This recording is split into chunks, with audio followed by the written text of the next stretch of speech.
MP9 Bharatvarsh में आपका स्वागत है। मैं हूं विवेक, आप देख रहे MP9 भारतवर्ष। मध्य प्रदेश में विधानसभा चुनावी बिगुल बज चुका है। भारतीय जनता पार्टी हो या कांग्रेस, सभी अपनी जीत का दावा कर रहे हैं। सभी पार्टियों के उम्मीदवार भी अपने क्षेत्रों में जाकर के प्रचार प्रसार में लगे हुए हैं। इसी में ग्वालियर चंबल संभाग के अंतर्गत आने वाली लाहौर विधानसभा सीट एक ऐसी विधानसभा सीट है जहां प्रदेश हो या केंद्र सभी की नज़र बनी रहती है, क्योंकि यहां से 7 बार से लगातार कांग्रेस पार्टी में नेता प्रतिपक्ष डॉक्टर गोविंद सिंह जीत हासिल करते चले आ रहे हैं। इस बार भी कांग्रेस पार्टी द्वारा उनको ही उम्मीदवार बनाया गया है। वहीं दूसरी ओर प्रदेश में काबिज भारतीय जनता पार्टी द्वारा यहां से नया चेहरा अमरीश शर्मा उर्फ गुड्डू को अपना प्रत्याशी बनाया गया है। पूरे मामले पर एक्सक्लूसिव बातचीत की अमरीश शर्मा उर्फ गुड्डू ने MP9 भारतवर्ष से। क्या कुछ बोले अमरीश शर्मा उर्फ गुड्डू, आप भी सुनिएगा। क्या मुद्दे रहेंगे जिन मुद्दों के बीच आप जनता के बीच आएंगे? मुद्दा तो इतने हैं कि अगर एक पूरी किताब लिखी जाए वो भी कम पड़ जाएंगे। कांग्रेस के विधायक जी ने यहाँ पर क्षेत्र में सिवाय मुद्दे देने की और कुछ नहीं किया। जो भी जनता का यहाँ पर जनता के जो विकास के काम होना चाहिए वो कुछ भी नहीं हुए, बल्कि शासन की जो नीतियों के अनुसार, चाहे वो आवास आते हों, चाहे वो शौचालय आते हों, चाहे वृद्धावस्था पेंशन हो, कुछ भी समस्या हो, चूँकि कांग्रेस की जनपद इनके कई उस पर कब्जे हैं तो वहाँ पर रोका जाता है। केंद्र सरकार की जो भी सुविधाएं आती हैं उनको रोका जाता है। अनाज जब गरीबों के लिए माननीय मोदी जी की सरकार जो अनाज की व्यवस्था करती है, यहाँ पर आकर के कुछ कांग्रेस के नेताओं के द्वारा उनके समर्थन के कारण 3-3 महीने का अनाज की जगह 1-1 महीने का अनाज उन तक पहुंच पाता है। ऐसी कई समस्याएं हैं। रही बात यहाँ पर इस क्षेत्र में जो मेन समस्या है, मुख्य समस्या है, गौ माता की समस्या है। इस क्षेत्र में सुरक्षा की समस्या है। इस क्षेत्र में भ्रष्टाचार की समस्या है। इस क्षेत्र में कांग्रेस के नेताओं ने भाई की समस्या है। आज इस कठिन कार्यकाल में भी लोगों के मन में ये भय है कि कांग्रेस का विधायक जीत जाएगा तो हमारा ये नुकसान ना हो जाए। मतलब लोकतंत्र त्रेता में कभी रावण का भय हुआ करता था, द्वापर में कंस का हुआ करता था, और अभी भी अंग्रेज़ों का हुआ करता था। अभी भी ऐसा लोकतंत्र में ऐसा मैंने भय पहली बार, मेरे कहने से कुछ नहीं होता। मैं तो चूँकि चुनाव लड़ रहा हूँ, आप अपने स्तर से जा कर के देखिए। गाँव में व्यक्ति ये सोचता है कि वोट देना चाहता है, लेकिन ओपन आने में भी सोचता है कि अरे कांग्रेस के विधायक को पता न पड़ जाए, कितना आतंक होगा आप कल्पना नहीं कर सकते। मुख्यमंत्री और ज्योतिरादित्य सिंधिया लाहौर सीट को फोकस किए हैं, क्या आप उनके जो फोकस किया हुआ है आप उन पर खरे उतर पाएंगे? क्योंकि आप पहले भी चुनाव हार चुके हैं। माननीय मुख्यमंत्री जी और सिंधिया जी के लिए लाहौर सीट अकेली नहीं है, उनके लिए पूरा मध्य प्रदेश है। विपक्ष के लोग कुछ भी कहते रहे कि इस पर फोकस है, उस पर फोकस, उनका फोकस पूरे मध्य प्रदेश की सरकार बनाने पर है।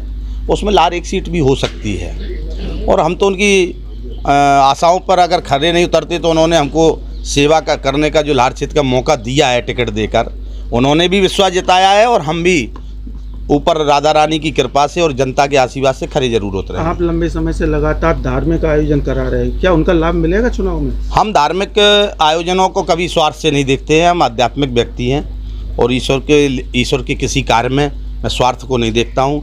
न मेरी दृष्टि में धार्मिक कार्य कभी इस दृष्टि से थे कि चुनाव की दृष्टि से मैंने किए हों। हमारे पिताजी ने सन 83 में बड़ा यज्ञ किया था, और हमारे परिवार में घर में हमेशा धार्मिक आयोजन होते आए हैं। हमारा परिवार महीने साल में कम से कम नहीं है 2 महीने तीर्थ यात्राओं पर रहता है 3 महीने के लिए, तो इसमें हमारा कोई धार्मिक आयोजनों में राजनीति से कोई लेना देना नहीं है। अब भाजपा में बगावत के सुर उठने लगे हैं।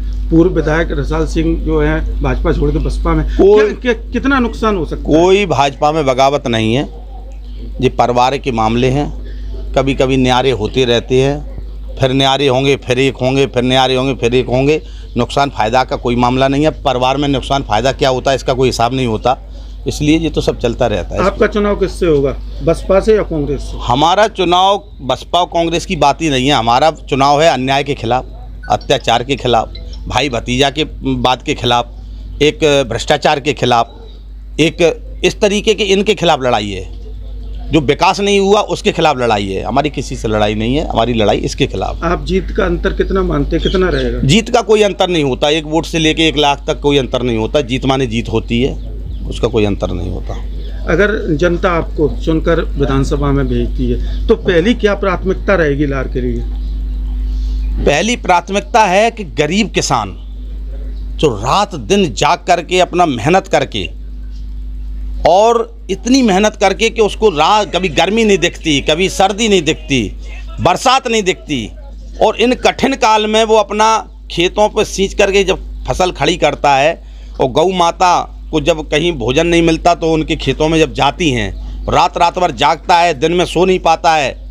ऐसी समस्याओं को लेके गौ माता की समस्या है। इस तरीके की जो केंद्र सरकार और मध्य प्रदेश की भाजपा सरकार जो योजनाएं देती है उनमें भ्रष्टाचार होता है। नीचे के कांग्रेस के लोग, उनके दलाल जो घूमते हैं, वो लोग उनके आवास, उनको हर तरीके की सुविधाएं नहीं मिलने देते। इन सबसे भ्रष्टाचार से मुक्ति दिलवाना है।